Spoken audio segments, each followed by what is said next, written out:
Let's take a look at how you can create a number of figures and plots and multiple plots within the figures called subplots. Essentially, what the figure command does is it creates a new figure. So let's create a new figure. So a new figure is created. So here you can see that the number that the figure is named figure 1. So 1 is like an integer value which is associated with each figure. So I can also create another new figure. So now this is called figure 2. So this number is keeps on increasing constantly. So the previous one was figure 1, so this is figure 2. I can get my current figure to be figure 1 by just passing 1 to the figure. So any plots I would now make would be on figure 1 rather than figure 2. So let's try seeing that. Plt dot.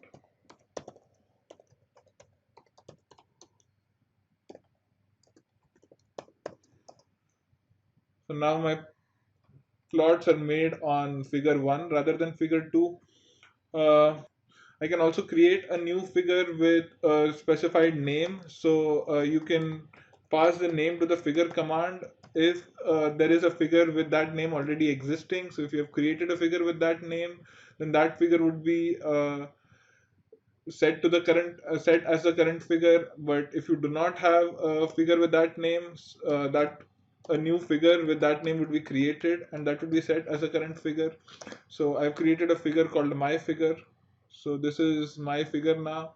I have a figure called my figure. uh, Now let's talk about subplots. So basically subplots allow you to create multiple plots within the same figure. So I can use the subplot command to create subplots, and to this I can pass the shape of the figure I want. So if I pass 2 comma 2, my figure would be divided into 4 subplots, and then I can pass the subplot number I want. So if I say 1, so that would be the subplot right here. So here the numbering starts from 1 and not from 0, and then it increases linearly. So if I wanted a subplot here, it would be called 2, the subplot here would be 3, and here it would be 4. So just follow my mouse pointer. So this would be 1, this would be 2, this would be 3, and this would be 4. So this is because I've asked the system to create 4 subplots, that is a 2 by 2 array. So I can plot on these subplots.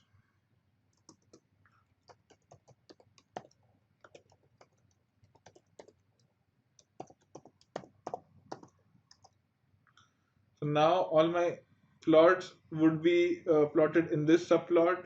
I can also create a new subplot. So for that, I would again call the subplot method, and I would say 2 comma 2 again because that is the shape I want, and pass 4 if that is a subplot I want. But the other thing I can do is I can also omit these commas. I can say subplot 2 to 4.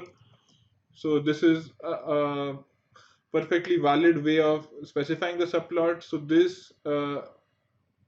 this essentially tells that the first two integers represent, or the first two digits represent the shape of the final figure you want, and the final digit indicates a subplot number. So here we have the separate subplot created. I can uh, plot something on that subplot for you.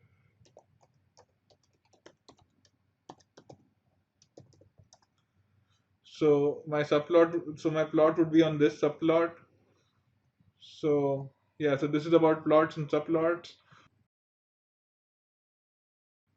So the last thing I would want to talk about in Matplotlib is the interactive mode. So, there might be cases where you want the entire program to run and the plots to be generated after that. There might be cases where you want the program to run completely and generate plots after that, or there might be other cases like the ones we've been seeing where you want the plot to be created on an interactive way, and then you can modify the plots using your IPython console. Um, for that, you can turn on or off the interactive mode. To see whether your interactive mode is on or off, you can call the isInteractive method in PLT. So if I call this interactive method, it says true, which means that my interactive mode is on, which is actually right since we have been doing these interactions. So I can set it to false by the IOff method.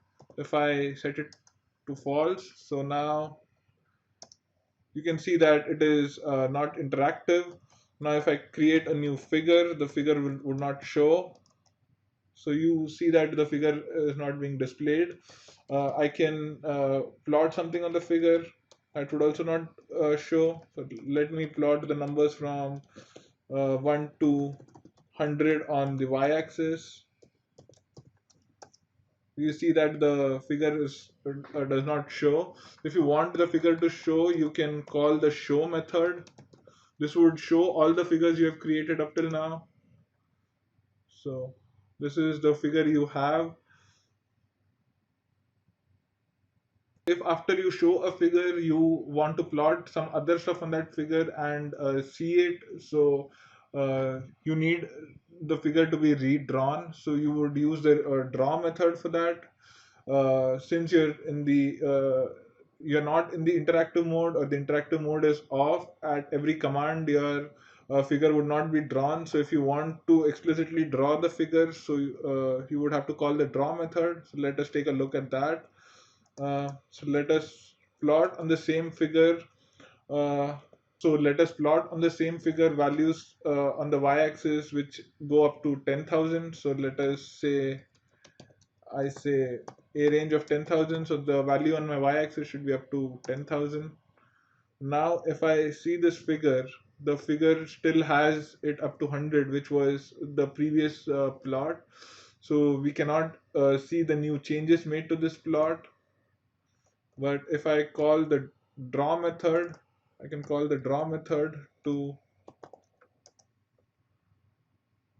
so now I can see that a new line which has been placed over the old line, and the value on the y-axis is 10,000. So this is a new line we have.